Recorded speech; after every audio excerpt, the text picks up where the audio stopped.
Hello friends, સ્વાગત છે આજની નવી રેસીપીમાં। તો આજે અલગ રીતે જ આપણે ખાટો લોટ ઘરે બનાવીશું, જે બધાને ભાવશે। અને તમે સાંજે ને સવારે જો આ લોટ બનાવશો ને તો નાસ્તામાં બહુ જ ખાવાની મજા આવશે। તો ચાલો ફ્રેન્ડ્સ, આપણે બનાવવાની રીત ચાલુ કરીએ। ફ્રેન્ડ્સ, તો સૌથી પહેલાં આપણે કઢાઈ લેવાની છે અને એમાં મેં 4 થી 5 ચમચી તેલ નાખ્યું છે અને તેલને આપણે સરખું ગરમ કરી લેવાનું છે। ત્યાર પછી આપણે અડધી ચમચી રાઈ નાખીશું અને રાઈ નાખીને ત્યાર પછી આપણે સરખી ફૂટવા દેવાની છે, કાચી રાઈ ન રહીએ। ત્યાર પછી મેં અહીં અડધી ચમચી તલ લીધા છે અને 1 મરચાંની ઝીણી સમારેલી કટકી લીધી છે। ત્યાર પછી આપણે વઘારમાં આવી રીતે સરસ નાખી દેવાનું છે। અડધી ચમચી મેં હિંગની નાખી છે। ખાટા લોટમાં હિંગનો ટેસ્ટ બહુ જ સરસ લાગે છે, તો આપણે અડધી ચમચી હિંગ નાખીશું।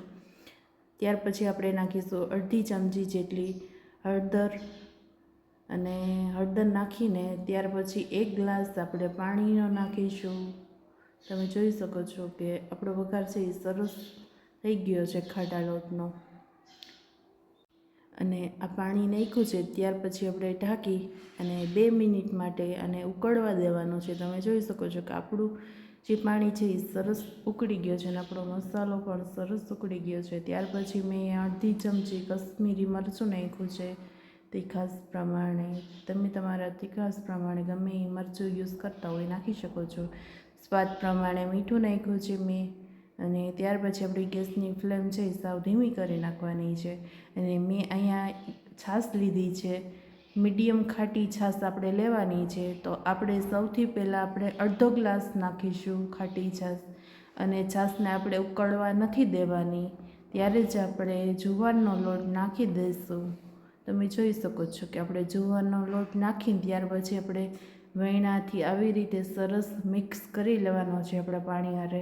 અને મિક્સ કરતી વખતે જ આપણે બહુ ધ્યાન રાખવાનું છે કે આપણો જે જુવારનો લોટ છે એ કાચો ના રહે, એટલા માટે આપણે સરસ હલાવતું રહેવાનું છે। તમે જોઈ શકો છો કે આવી રીતે આપણે મિક્સ કરી લેવાનો છે, જેથી કરીને આપણો કાચો લોટ અંદર ના રહે।